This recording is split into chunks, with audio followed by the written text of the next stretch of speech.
चरणों में coat coat प्रणाम। सत्संग में उपस्थित सभी माताओं बहनों, बुजुर्गों, बच्चों, दूर दराज से आए सभी भाइयों को सादर सफेद जय। सतगुरु जिनका नाम है, घट के भीतर धाम, ऐसे दीन दयाल को कोट कोट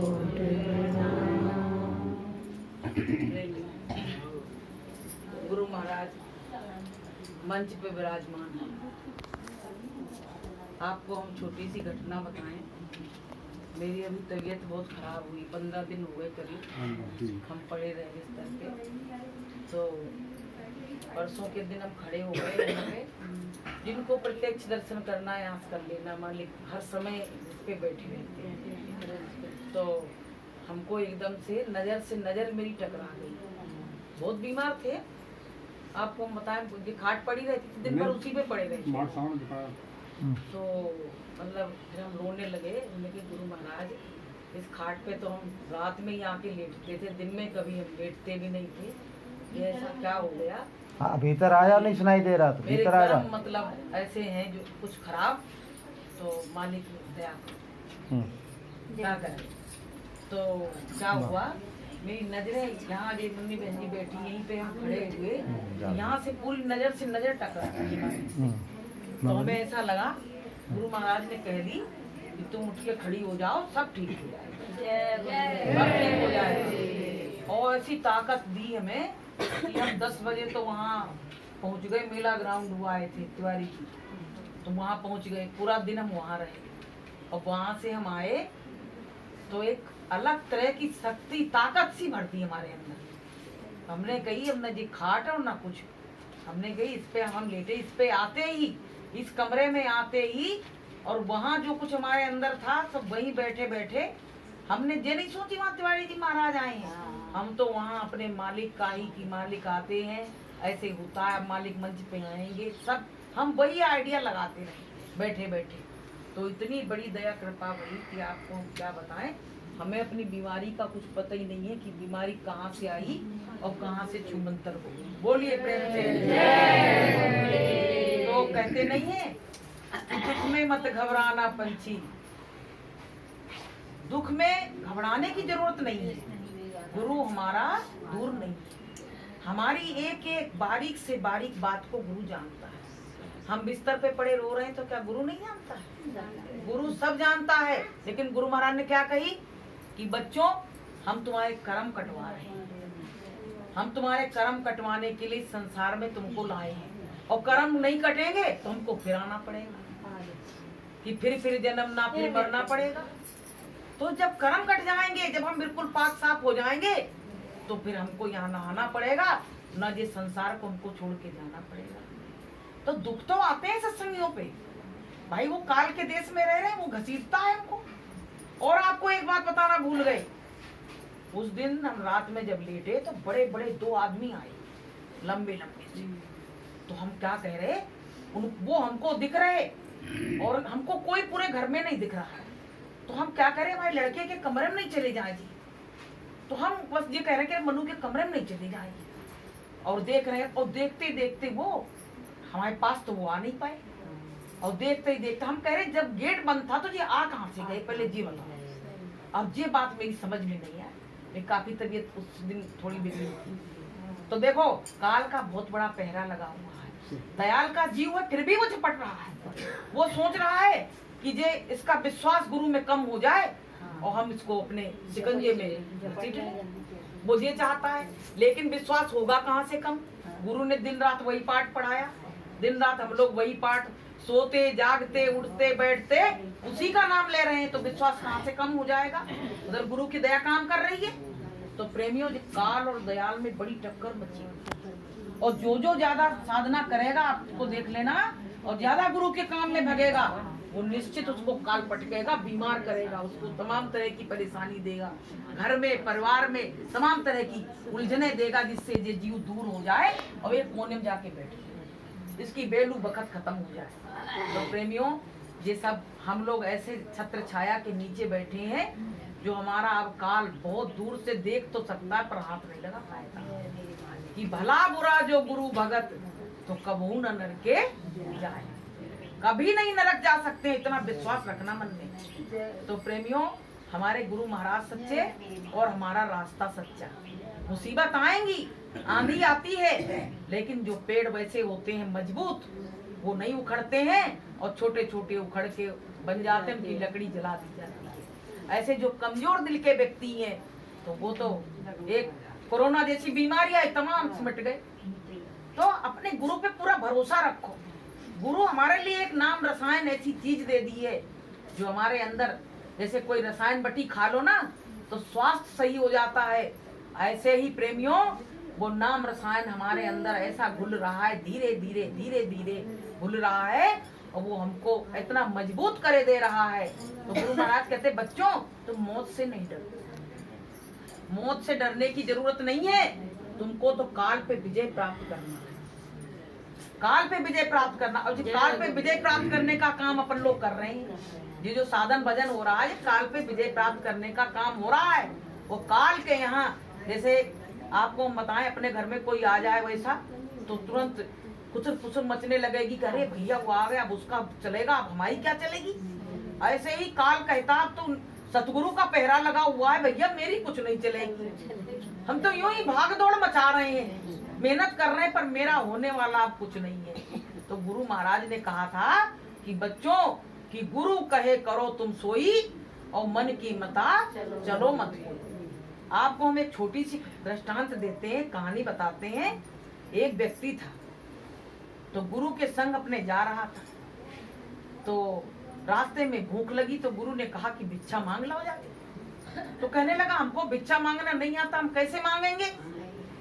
तो उन्होंने कहा कि ये कह देना मेरा गुरु सबल है और हमारा गुरु सबल है और भिक्षाम दे। तो ये तांत्रिक बैठा था, गुरु दाता बंदी छो नहीं वो अलग है, अच्छा, ये अलग है। अच्छा। तो वो तांत्रिक एक बैठा था, तो वो तांत्रिक अपने को ही सबसे बड़ा गुरु भगवान सब जिन सब वही मान रहा था अपने को। तो उसने कहा जे ऐसी बात कैसे कह दी कि मेरा गुरु सबसे सबल है। तो गुरु ने कही थी ये बात कहना, गुरु को मालूम था वो तांत्रिक बैठा है। अब उस तांत्रिक ने नजर भर के उसको देखा तो लोगों ने कहा भैया तुमको आज नजर भर के देखा है, अब तू बचने वाला नहीं है। गुरु उसने कहा तांत्रिक ने कि कल 5 बजे तू मर जाएगा। अब ये बात जब सुनी लोगों ने कह उड़ दिया कि बड़ा भैया सच्चा है जी, जिसको कह देता वही मर जाता है, 5 बजे तो तू बचने वाला नहीं है। अब तो ये बिच्छा उच्छा तो मांगी सो मांगी, भूख तो एक तरफ चली गई। अब बड़े रुआ से मुंह से वहां बैठा जाके गुरु ने कही कुछ ले आए क्या। अरे गुरु महाराज ले क्या आए, कहाँ गए और कहाँ फंस गए। बोले ये कितना बड़ा तांत्रिक बैठा है और वो उसने कहा कि कल 5 बजे तू सवेरे का सूरज नहीं देख पाएगा, अब क्या करें। तो गुरु बड़े उससे मुस्कुराए, बोले अच्छा परेशान किया तुमको, ऐसे कहा। बोले हाँ गुरु महाराज आज पूरा। तो बोले तू भूखा उखा, भूख तो तेरे रह नहीं गई होगी। बोले गुरु महाराज कोई भूख नहीं रह गई, अब तो 5 बजे का इंतजार है कि 5 बजे क्या होता है। तो अब क्या हुआ कि रात में वो शक्तियां आई, तांत्रिक था वो, तो उसने शक्ति भेजी। तो गुरु ने क्या कहा उससे कि भंडारे का कोयला जो वहाँ भोजन बना था वहां से गुरु ले आए और बोले कि ये रेखा हम खींचे दे रहे हैं, इस रेखा के बाहर तुम नहीं जाना रात भर। और गुरु ने कहा आज मेरे पैरों में बड़ी दर्द हो रही है, आज तुम मेरी सेवा करना चरणों की और मुझसे दूर नहीं जाना, कोई कितना भी बुलाए पर जाना नहीं। अब भैया वो लग गया गुरु की सेवा में, पैर दबाने लगा।